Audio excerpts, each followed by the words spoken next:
इस वीडियो में 10वीं कक्षा के गणित विषय के चैप्टर नंबर 10 वृत्त की थ्योरम 10.1 को हल करने जा रहे हैं। इस थ्योरम को करने से पहले इनका इंट्रोडक्शन कर लेते हैं हम। बेसिक जो कॉन्सेप्ट है हमारा वृत्त का वो कर लेते हैं। सबसे पहले मैं आपको अगर एक सर्कल के बारे में बताऊं, वृत्त हमारे पास क्या है, किसी एक बिंदु से समान दूरी पर बहुत सारे बिंदु होते हैं। ठीक है, यहाँ से ये भी दूरी, ये भी दूरी, ये भी दूरी, ये भी दूरी, ये भी दूरी, ये सारी दूरियां क्या होती हैं, समान होती हैं। तो हम इसको बोलते हैं उन सभी बिंदुओं का समूह, the locus of all such points which are equi distance from a same point. मतलब उन सभी बिंदुओं का समूह जो एक बिंदु से समान दूरी पर स्थित हों, क्या कहलाता है, एक वृत्त कहलाता है। ठीक है, ये वृत्त, ये हमारा क्या होता है, केंद्र होता है और ये इसकी परिधि कहलाती है। अब अगर हम कोई रेखा खींचें, उसकी तीन स्थिति हो सकती है। पहली स्थिति ऐसे हो सकती है, इसको हम बोलते हैं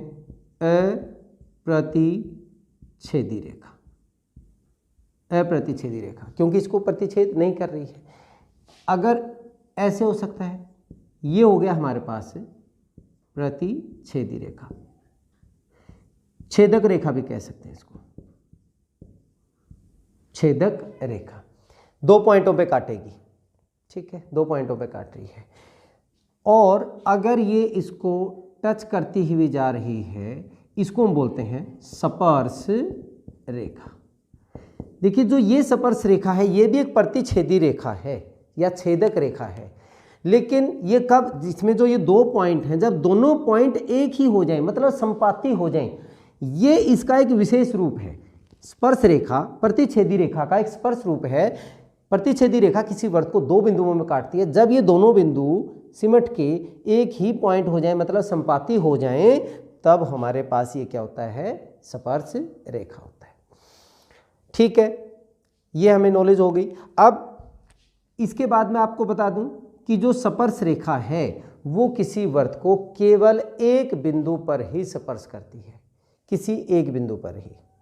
ये स्पर्श रेखा ऐसा नहीं है कि यहां से टच करके फिर हम इसको ऐसा टेढ़ा कर दें, नहीं, ये सिर्फ एक ही बिंदु पर स्पर्श करेगी। दूसरा, एक वृत्त के ऊपर, एक वृत्त पर कितनी स्पर्श रेखाएं हो सकती हैं, बहुत सारी हो सकती हैं, बहुत सारी हो सकती हैं स्पर्श रेखाएं। जिस भी आप पॉइंट को उठाओगे, एक वृत्त पर कितने पॉइंट होते हैं, कितने बिंदु होते हैं, अनगिनत होते हैं, इसलिए इनके ऊपर स्पर्श रेखाएं भी अनगिनत हो जाएंगी। उसके बाद एक वृत्त पर समानांतर जो स्पर्श रेखाएं हैं वो केवल दो होती हैं। ये अगर एक यहां पे है, दूसरी इसके जो पैरेलल होंगी, तो केवल दो ही समानांतर स्पर्श रेखाएं हो सकती हैं। ठीक है, और एक छेदक रेखा, उसको कितने पॉइंटों पे काटती है, दो बिंदुओं पर काटती है। चलिए, हमने इसकी थोड़ी सी बेसिक जानकारी ले ली। अब हम थ्योरम करते हैं प्रमेय 10.1। क्या कहती है प्रमेय? ये कहती है वृत्त के किसी बिंदु पर स्पर्श रेखा स्पर्श बिंदु से जाने वाली त्रिज्या पर लंब होती है। चलिए, ये हमारा वृत्त है, ये हमारी स्पर्श रेखा है। वृत्त के किसी बिंदु पर स्पर्श रेखा स्पर्श बिंदु से जाने वाली त्रिज्या, ये अगर मान लीजिए त्रिज्या है, ये त्रिज्या है, स्पर्श बिंदु से जाने वाली त्रिज्या पर क्या होती है, लंब। ये हमने लंब सिद्ध करना है।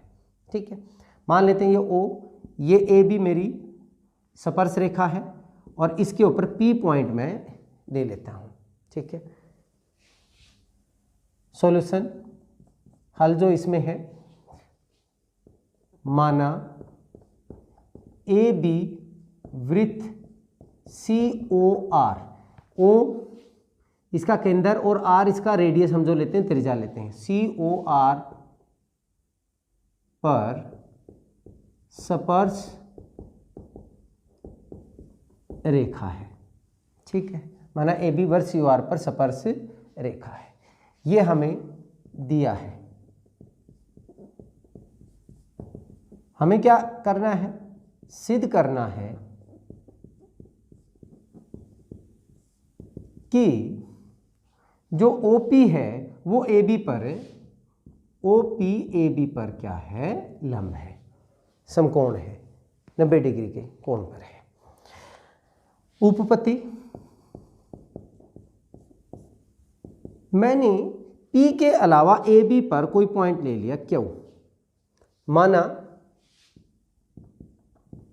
माना Q